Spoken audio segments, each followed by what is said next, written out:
So ahead of a festival, there's a lot of things to think about. You got the schedule, you got the set list, you got meeting fans. How do you just keep your mind in check and not get overwhelmed with it all? I think for me, it's just really focusing on just what really matters, and that's interaction with the people that support our music and the people that are influenced by our music and our performance. Everything else, it doesn't really matter. Like if I miss catering, I'll live, and if like if I don't make it to an interview on time, it'll still happen. What really matters is making sure that interaction with fans is really one-on-one and personal, the way that it needs to be. And I got off stage last night and just walked straight out to the crowd and just hugged everyone. I just that's my favorite part of the day. I think that's what matters the most. I think that when you let all of the chaos kind of build up and you can start to feel like you're drowning in it, it's unnecessary. I think that if we're just focused on what we're really here to do, it frees up a lot of mental space. Yeah.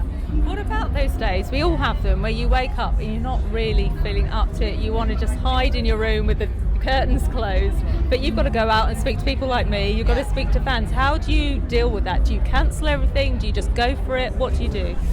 No, it's definitely important to have you time. You know what I mean? Just to kind of get away and have it be quiet. But you have to plan for those things, and my job is to entertain people and to talk to people. And so no matter what I'm feeling like that day, I leave the emotions at the door, put a smile on, and I give people the show that they came to see, you know what I mean? Because regardless of what season of life I'm in, it's unfair to them for me to bring my personal baggage into the mix. And so the Matty Mullins that you'll see on tour is the one that is not the one behind closed doors, whatever I'm dealing with, But, when I do struggle, I do talk about it, and I'm open about it in my music and online if people ask, and I always like to encourage and help anybody that is struggling mentally, yeah. So what about with your team, say your press people, your manager, if you know that you're having a bit of a dark day, do you say, guys, I'm going to struggle today, or do you think they just gauge it from your demeanour and your manner anyway, so you don't even have to vocalise it? I don't think they care. I think they're like, you got a job to do. Whatever. Yeah. No, I don't know. I really try to separate the two, Music is passion, but music is also work, and I don't want to bring that kind of stuff into this setting unless it's in a musical setting, unless it's on stage. And when you're on stage, like, you can really let emotion fly, and that's what music's there for, and that's what that 30 minutes to an hour on stage is there for. But when it comes to stuff like this and everything, I'm lucky to get to do what I do, It's a blessing to come and hang out with people like you and do press and meet fans and everything like that. So no matter what I'm struggling with, it's just important just to consistently be thankful. Yeah. You know what I mean? I think that gratitude can outweigh a lot of the things that we struggle with, And so if it's, just crazy scheduling and stuff like that. So yeah, it's a blessing to be here. And I guess with your faith as well, and working through things through lyrics, that's Totally. probably going to help you as well. Obviously, yeah. Anybody that knows me or knows my music knows that my faith is the foundation of who I am and of my music and everything like that. And I never want to preach at anybody or shove it down anybody's throats. But if you ask me about my faith, I'll talk about it all day long. I believe in Jesus. He's the reason why I play music still. If it wasn't for him and me wanting to share his love, I would not be here. It's not worth it to travel and be away from my wife of 11 years, you know what I mean? So that is absolutely a big part of my life, yeah. I want to talk about the pressures of being a frontman specifically, because, the focus is often on you. You're the voice of the band quite often. You're interviewed probably more than other members. Do you find that a pressure? And sometimes do you think, I wish I didn't have that added thing to deal with? I guess it's a blessing and a curse, you know what I mean? Like, sometimes if you slip up and you say the wrong thing, all the weight is on you, and I've done that, you know what I mean? Like, I've made big mistakes that I've paid big prices for, but at the same time, it's really great to have an eye-opening experience and going through something in life that's really valuable and wanting to share it and being able to share it from a platform where so many people can hear about it. That's amazing, So, with great opportunity comes great responsibility, and that's just kind of the season that I'm in. Yeah, and are your bandmates understanding of, some days you might not be having a good day and there may be slip-ups, and do you talk about it openly, communicate? Yeah, totally. I mean, if anybody knows I'm not having a good day, it's my bandmates, you know what I mean? Like totally. And I mean, a lot of times with stuff like this, traveling to England, especially just for 3 shows, like, we haven't adjusted to the time schedule at all. Like, we're still jet lagged. Everyone's getting like 4 hours of sleep a night. We're playing until midnight and then, waking up at, 7 a.m. And it's like, it's a lot of stress. So everyone's kind of, feels that pressure or whatever, but we're the type of band that constantly reminds each other to stay in check and be reminded of how lucky we are to be doing it, Have you worked out, as you've gotten older, what are the triggers, the things that do cause you stress or more anxiety than other things in your life? I'm a perfectionist. Right. So when I'm like doing an interview, like a typed out interview, or like writing music or doing anything that might have a schedule attached to it, I just feel defeated. I feel overwhelmed because I feel like there's a lot of really talented people out there that can just like, spit stuff out. And for me, it's always required a lot more thought, So that's something that feels like a big weight to me, is when I have like a deadline or like a time crunch and I'm trying to be creative and I'm trying to like do something that I know requires time for me. That's definitely a trigger of stress. Yeah.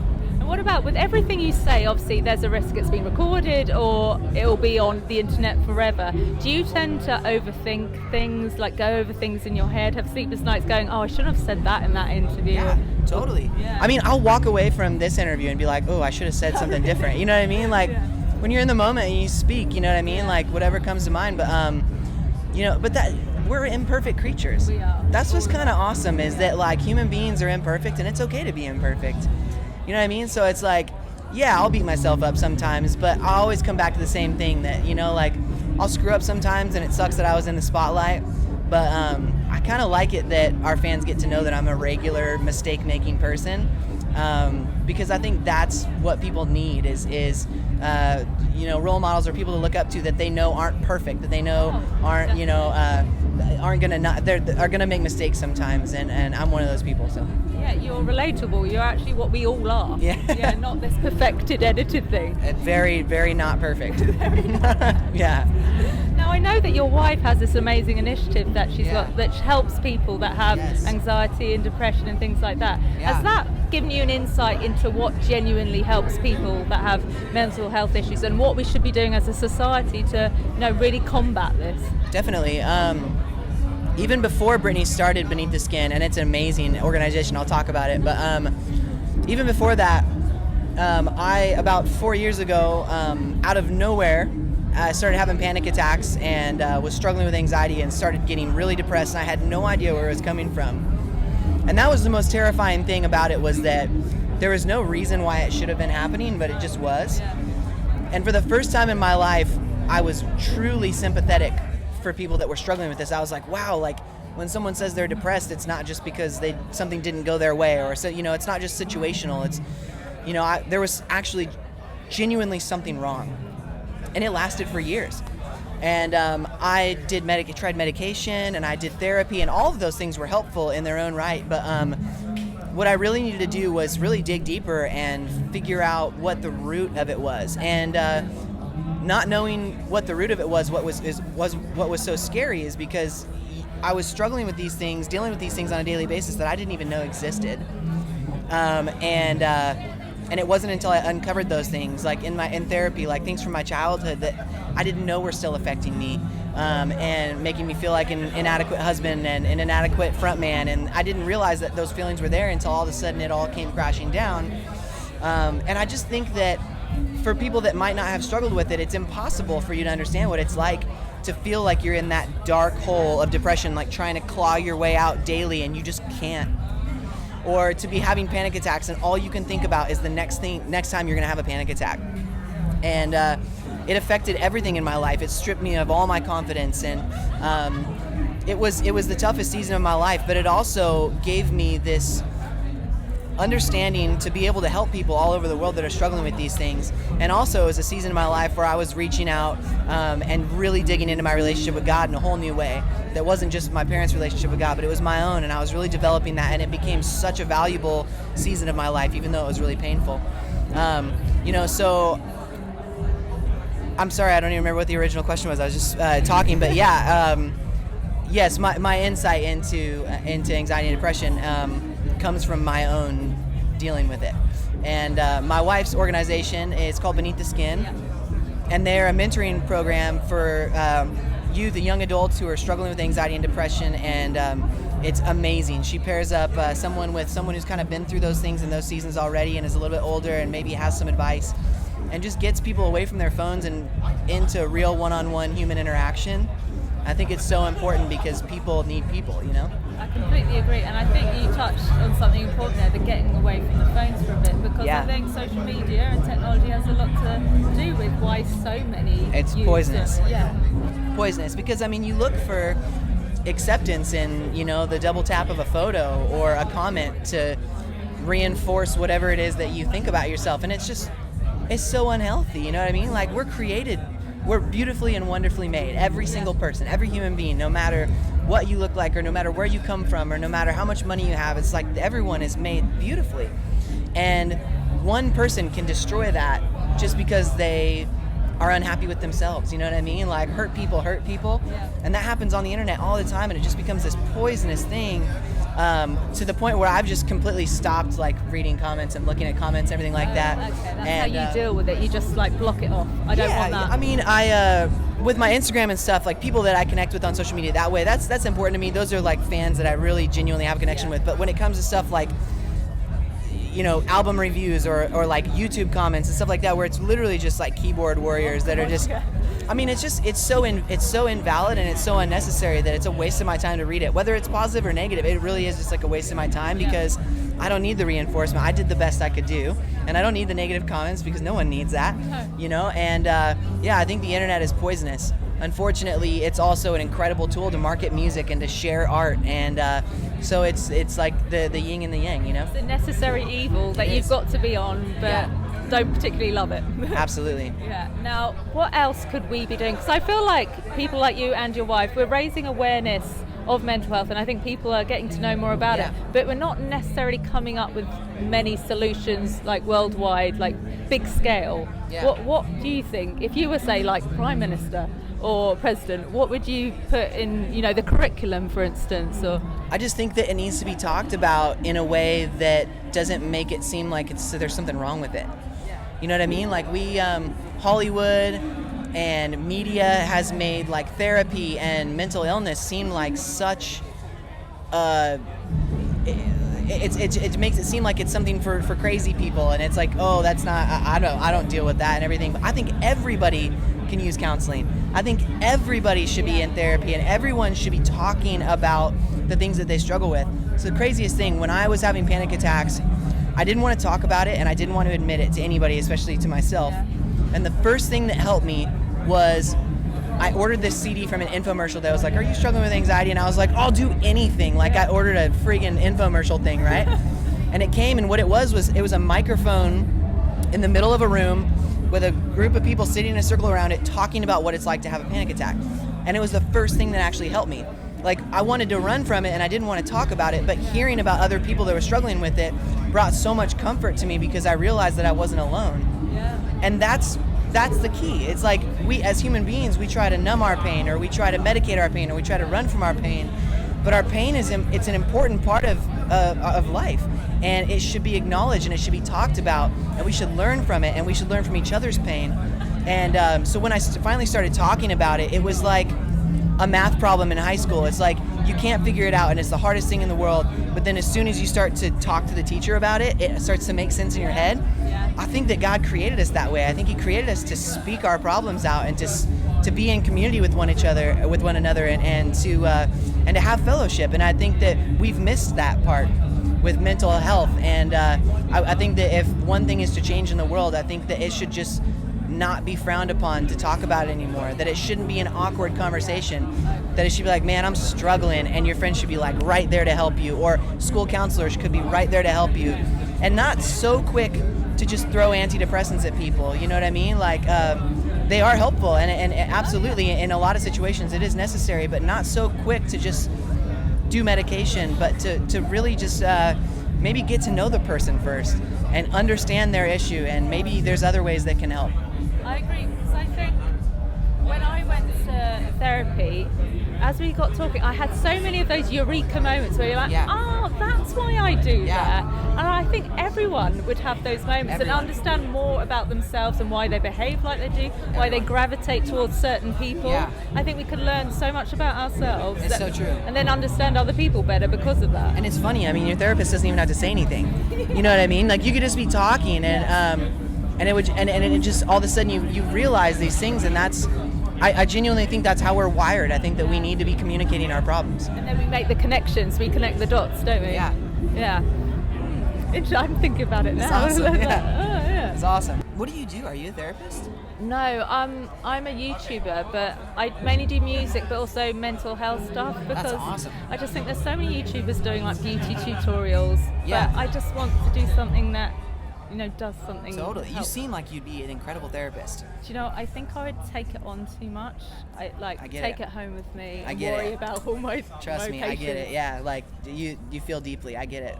It's Yeah. hard to. It would be really hard to separate those things, but you have like a kind thing to you where I feel like I could just talk to you about stuff. Okay. I'm just like unleashing, like, yeah, this is what I struggle with. Tell you know? me everything.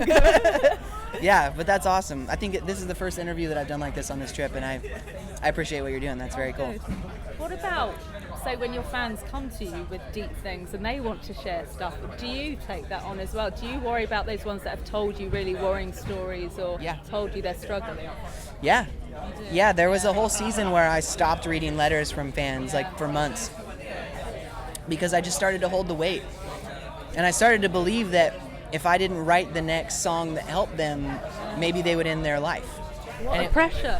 It was, right? But then I realized that it's not my weight to hold, and that this opportunity to play music is not something that I've earned, it's something that I was gifted with.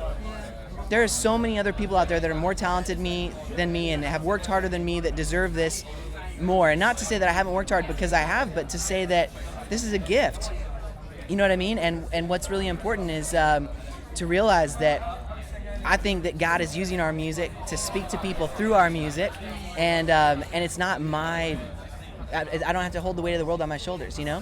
When I wrote those songs that helped people in the first place, I wasn't holding the weight of the world on my shoulders, and then it helped people. So, you know, on the follow-up, I don't have to worry so much about it, and it's out of my control. I think that when we realize as people that control is really just an optical illusion, you know, life becomes a lot easier, you know? A lot of people that are successful like yourself, they find it hard to relax because they always think, what if it stops tomorrow? Yeah. Do you have those worries? Do you have those sleepless nights where you're like, what if the next album doesn't do well? Or what if it... I did earlier years, but I'm just at peace with it. You know Nice. what I mean? Like, it's like if the band ended tomorrow, it would be okay. Like, we've done a lot of really amazing things and seen a lot of really amazing things, and it would just mean that, you know, it was time for a new season, and, you know, God had a different plan for my life, and that's fine, you know? I think everyone in the band is kind of feels that way, you know? We love what we do, and we could do it for another 50 years, and that would be awesome. But if it ended, you know, we are still who we are with or without the band, and that's all that matters, you know? Now, creative people like yourself are often quite obsessive about the work they create. They're prolific, they like really get into it. Yeah. Are you good at letting go and being like, okay, that's done now, and I also need to take some time out to decompress? Or does someone need to be like, Matty, you need a break now? That I'm not good at. Yeah. No, when I write and record, I'm ruthless on myself, and it's like those are the hardest seasons. I've never said this in an interview before ever. I genuinely hate recording music. I hate making albums because it's the final product is the most incredible feeling in the world, and walking away with your record finished it's amazing. It's like to create something and to see the final product is so wonderful, but like the actual process of recording an album is awful for me. Just painful. Because it's like I spend 8 to 12 hours a day just beating myself up trying to get to the next, trying to make it perfect when I'm just not. And when you get to the end of the record and you listen back to it, you're thankful for all those days that were so tough. But I really dislike making albums. But it's okay. It's kind of like anything. Like going to work can be a bummer sometimes, but the payoff is so awesome. And It is. It's really, it is tiresome and it's a struggle. But that's just because we put so much into it. Like, we really care so much that we end up killing ourselves over it, you know? So you better enjoy the album. So please, listen to them, yeah. What techniques do you have to relax on the days where you're allowed to relax and you allow yourself to? Yeah, when I was doing therapy, and my sister's a therapist and she's amazing, and when I was really struggling, she would call me and we would do like breathing techniques over the phone, and so I've learned a lot of those things. But you know, for me, when I feel like anxiety just starts to creep up and starts to just like overwhelm me, these days I kind of just see it as a bully that I know can't hurt me. You know what I mean? And like, that's a big tool in my belt, because when I felt it creeping in the past, I would get so scared of it that it would just escalate really quickly. It's a terrifying feeling, you know? But these days, like, when I start to feel it come on, I just kind of be like, oh yeah, bring it on. Like, I know you can't actually hurt me, you know? And it's almost like it's almost like a bully that comes up, and when it knows you're not scared, it walks away. It's the weirdest thing, you know? It's like it's foreign to you, but it's part of you, and it's the strangest thing. But when I was no longer afraid of anxiety, it was no longer a problem in my life, you know. And not to say that it doesn't creep up on me sometimes, but when it does, I know now that I don't have to be afraid of it. It's like that scene in Labyrinth. Do you know the film Labyrinth? I love the movie When Labyrinth. Jennifer Connelly goes to David Bowie, you have no power over me, and then he just disappears into Yeah, the sky. yeah, you're right. That's awesome. That's a great comparison. Yeah. Sorry, I love Labyrinth. Me too. Me too. That movie rules. Yeah. Do you think you're good with other people that are struggling? Are you someone that people go to, like, if they're struggling with things? Do they see you as that empathetic Yes. person? Yes, like nonstop. Yeah, I mean, that'll happen multiple times today, and it's because I talk about it so openly. Yeah. You know, I was so nervous to talk about it when we wrote a record called Unconditional, and the whole thing is about my struggle with anxiety and how God was walking through it with me and changing me through it. And because I was open about it, people come and they confide in me all the time. But you know, I see it as a gift. I think that God allowed that season of my life to happen so that I could help people, because there are so many people that are struggling. And I've seen great success, just not even offering advice, but just being an open ear. Like, just being somebody that people can talk to. You could, like, someone could come up and just be like, I'm struggling with this and that and this and that, and every day is so tough and blah, blah, blah, blah, blah. And then I'm like, man, I know how it feels. I've been there. And that's the end of the conversation, and they feel a million times better. Like I was saying earlier, it's so important to talk about it, you know? Do you think when you were a kid, during those difficult teenage years that we all had, were you good at opening up then, or were you more of a... You know, Definitely not. No, like I harbored all of that for years and years and years and years and years, and I think that that's ultimately what led up to my first breakdown, you know? Was just all of these built-up emotions that I didn't even really know I was harboring. But that's why I stress it so much. Just please, like, talk to your friends and talk to your family, and or talk to a therapist, like someone that can walk through that season of life with you and help you sort out your emotions, because otherwise it's like all of these open-ended things that you're living with on a daily basis, and it's not until you talk about it that the dots connect in your brain, and then you can move on without struggling with those emotions on a daily basis. So. I completely agree. But I think a large chunk of the issue is we're, like, in some ways more connected than ever because of social media, but I feel like we're less connected because it's not the right sort of connection. It's not. There's no community really where you know your neighbours, you know people across the road. That's not the case anymore. It's not. I have that at home.